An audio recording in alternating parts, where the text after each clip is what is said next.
Well, the JAI has been really amazing with this Japanese Invitational and its relationship to us at Infiniti. It's allowed us to tell the full story of Japanese luxury, Japanese sport, and really iconic Japanese cars throughout history that have led up to really the great Japanese cars of today. So this is a great opportunity. The whole booth is designed with this in mind this year especially, and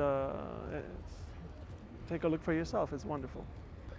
And I think one of the great parts about this exhibition here is that in the context of Pebble Beach and these great Bentleys, Duesenbergs and Jaguars of pre-war, post-war, that you also are able to see in the Japanese context. There are some Datsuns from the 20s, there are some great Concours here, and you can see how the Japanese were also inspired by the world at that time.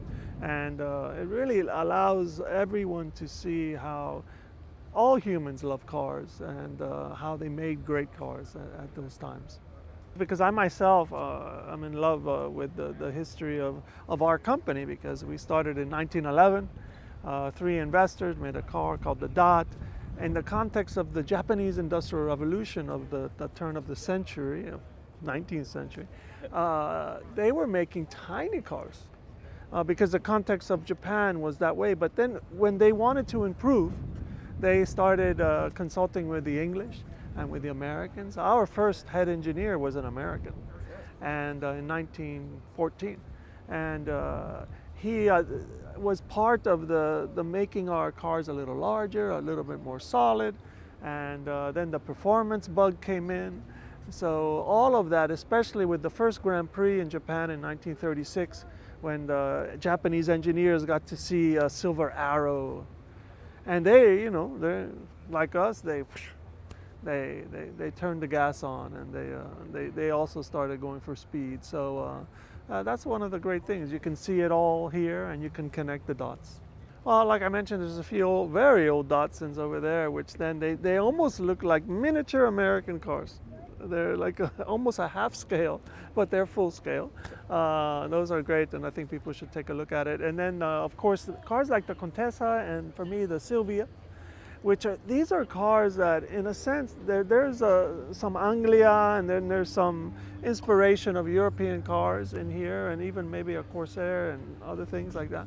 And then my personal favorite car is actually the Silvia, because this one, I happen to know the original exterior designer and the original interior designer, and they're now almost 90.